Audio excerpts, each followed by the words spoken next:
Welcome to the Global WarWatch Network. Today, we're diving into something pretty extraordinary. A shadow war that's been fought between Iran and Israel for decades is suddenly bursting out into the open, and it's all because of some really explosive allegations of a global terror plot. And here's the hook that has everyone talking. Mossad says Iran wasn't just planning attacks in one country. We're talking about multiple nations across Europe and even beyond. Honestly, this is bigger than anyone realized. So let's start by unpacking this alleged global plot.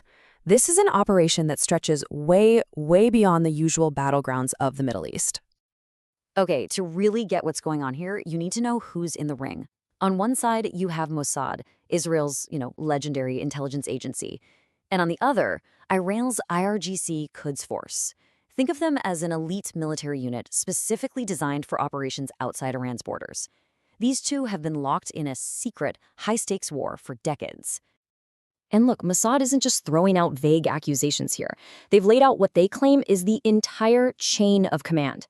They're alleging it was all supervised by the head of the Quds Force himself, General Ismael Qaani. Then you have a senior commander, Sardar Amar, running the field ops. And to actually carry out the attacks, well, they allegedly used hired criminals and foreign operatives. It's a classic way to try and keep your fingerprints off the scene. So how did this whole shadow network get exposed? And what was its core strategy? Well, it all comes down to one word: deniability. The whole strategy was just brilliantly simple.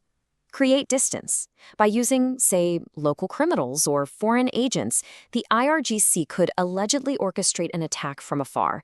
And if anything went wrong, if someone got caught, Tehran could just throw up its hands and deny everything. It's a classic move straight out of the intelligence playbook. So, who was in the crosshairs? Well, according to the intelligence, the focus was squarely on Jewish and Israeli interests. We're talking about places like synagogues, community centers, businesses. These are what you'd call soft targets. The goal here isn't just about causing damage. It's about creating fear and sending a very clear, very menacing message. Now let's just step back and look at the map, because this is where you see just how widespread this whole thing allegedly was. This wasn't confined to the Middle East, not at all. Mossad's claims paint a picture of a network that was active all over the world. In Germany, a suspect gets nabbed for spying on Jewish institutions. Over in Greece, a plot targeting a restaurant gets shut down. And all the way in Australia, plans to attack Israeli diplomatic and business sites were reportedly uncovered. You start connecting those dots, and you see the scale of it.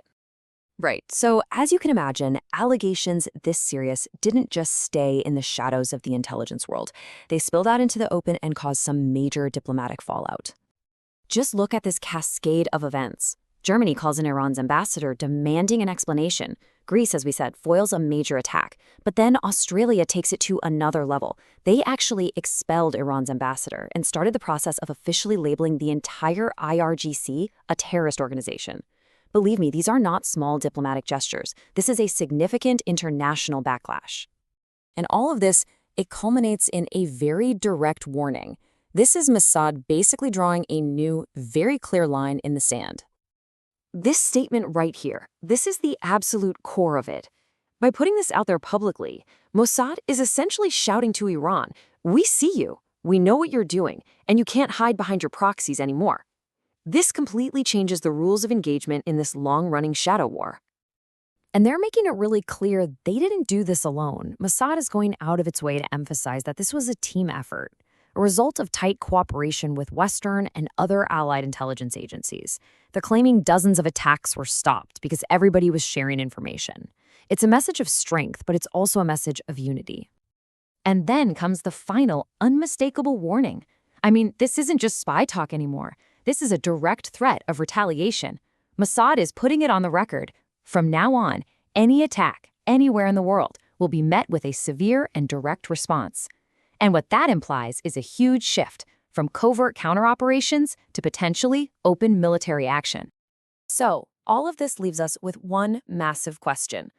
For decades, this conflict has been fought behind the scenes, in the shadows. But now, with these public accusations and direct threats, the veil is being torn away. We really have to ask ourselves, what happens next when a shadow war stops being fought in the shadows? And that's our breakdown of this really escalating global conflict. If you found this analysis valuable, we'd really appreciate it if you could help support our network. You know the drill. Like this explainer, share it with others, and of course, subscribe for more reports like this. But we really want to hear what you think about all this. What's your take? Let us know in the comments section below. And to stay up to date on everything, make sure to join us on our social media channels. All the links for that are right there in the description. Thanks so much for joining us.